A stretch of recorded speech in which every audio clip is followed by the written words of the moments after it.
The book of 1 Corinthians chapter 7. Now concerning the things whereof you wrote unto me, it is good for a man not to touch a woman.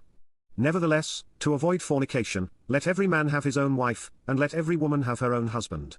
Let the husband render unto the wife due benevolence, and likewise also the wife unto the husband.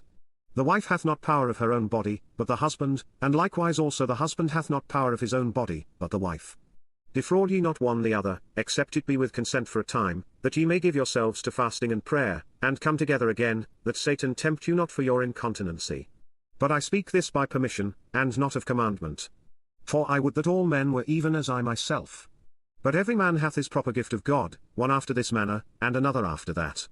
I say therefore to the unmarried and widows, it is good for them if they abide even as I, but if they cannot contain, let them marry, for it is better to marry than to burn.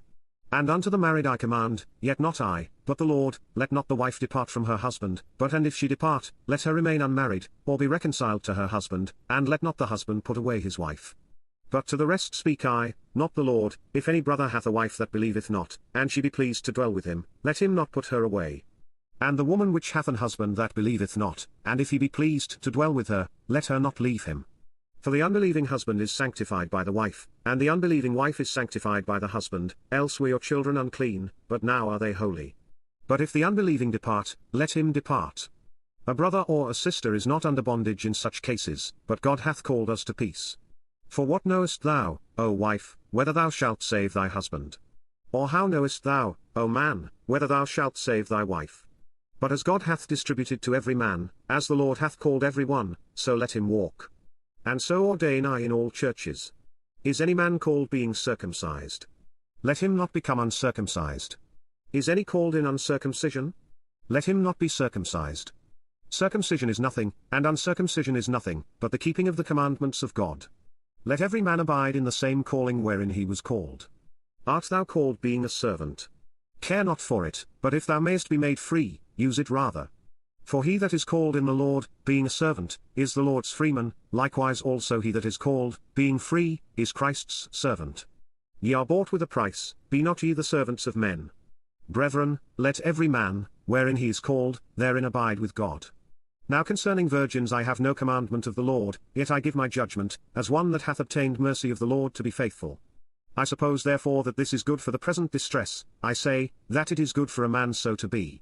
Art thou bound unto a wife? Seek not to be loosed.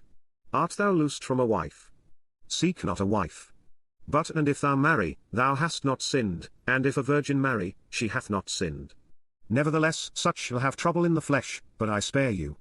But this I say, brethren, the time is short, it remaineth, that both they that have wives be as though they had none, and they that weep, as though they wept not, and they that rejoice, as though they rejoiced not, and they that buy, as though they possessed not, and they that use this world, as not abusing it, for the fashion of this world passeth away.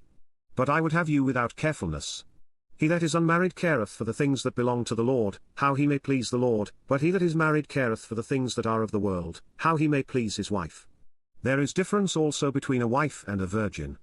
The unmarried woman careth for the things of the Lord, that she may be holy both in body and in spirit, but she that is married careth for the things of the world, how she may please her husband.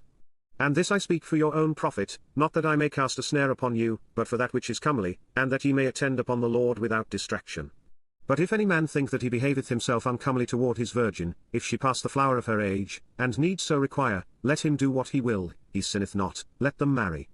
Nevertheless he that standeth steadfast in his heart, having no necessity, but hath power over his own will, and hath so decreed in his heart that he will keep his virgin, doeth well.